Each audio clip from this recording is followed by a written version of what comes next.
কোরবানির রশি পর্যন্ত ব্যবহার করা যাবে না।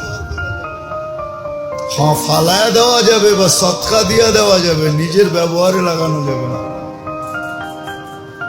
চামড়া ব্যবহার করতে পারেন আপনি প্রসেসিং করে, কোনো নিষেধ নেই চামড়া, কিন্তু বিক্রি করে টাকা নিজে খেতে পারবেন না, এটা দান করে দিতে হবে।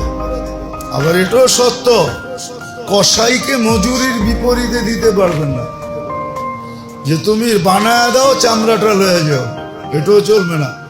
বা তোমাকে 5 কেজি গোস্ত দিয়া দিব, এটাও চলবে না। বিনিময়ে কিচ্ছু দেওয়া চলবে না, রশি পর্যন্ত দেওয়া চলবে না। ভালো করে জেনে নেন। কিন্তু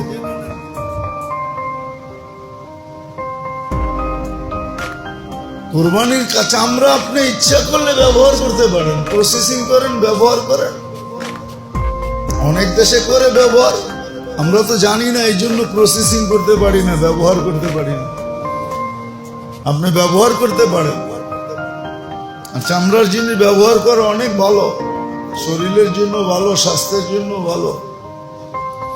এটা তো আবার অন্যদিকে চলে যাবে, এই জন্য তো আমরা রোগে আক্রান্ত, কেন আমরা বাবু, সবাই বাবু ঠিক গেছি। গ্রামও বাবু, শহরও বাবু। বাবু বোঝেন? হ্যাঁ, ঘরেও স্যান্ডেল পায়ে দিয়ে হাঁটে।